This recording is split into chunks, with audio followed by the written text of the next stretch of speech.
Hello and thanks for tuning in. This is the Gavel. I am Lanre Lasese. I hope you had a lovely holiday. Now, it's a new year and lawmakers are yet to resume their legislative duties. They're due to resume in the second week of January. Today, however, we continue with our review of the year 2018. I had a discussion with a journalist who has covered the National Assembly for over 15 years.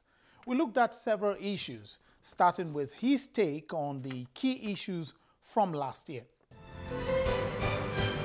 First of all, the 8th National Assembly has been very eventful. A lot of issues, a lot of activities, and they've been up and doing. So, but the last leg, which is the fourth year now of their 4-year tenure, has been really eventful. We've seen the number of bills, in terms of lawmaking, the number of bills they have passed, very prominent bills. For example, the Not Too Young to Run bill, which is now an act. You know, it's a very important law that has been made by the National Assembly in the year 2018, because you can see how it has impacted on the political process in the country. You see a lot of young people come up.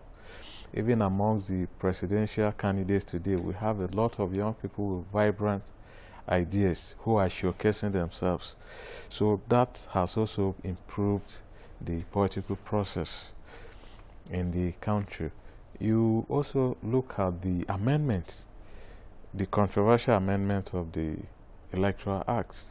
You know, though to me it was belated. You know, it came a bit late. This should have come much earlier in the life of the 8th Assembly. It would have made more impact than what we are having today.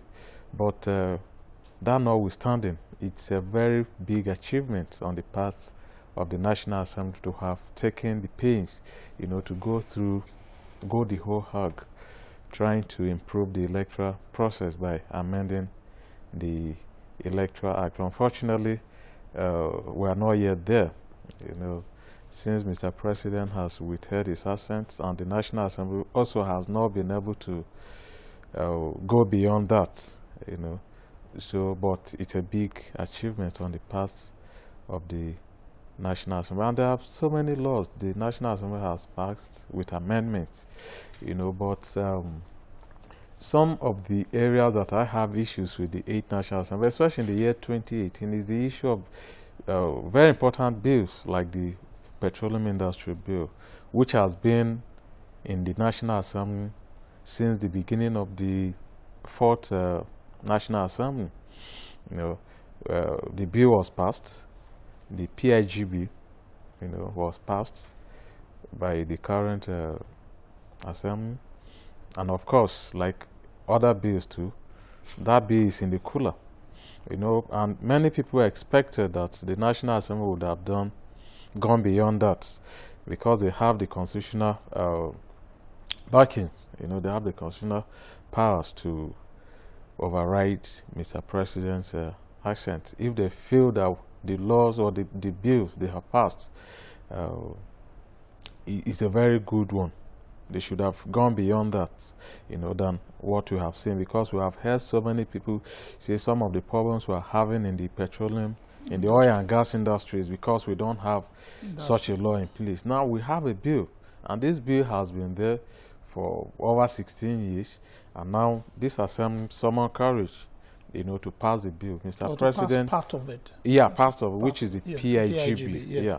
You know, so I believe that if the National Assembly have gone beyond what they have done now, you know, if they have taken a step beyond Mr. President's refusal to assent to that bill, I think by now some of the issues we are talking about in the oil and gas industry wouldn't have been there.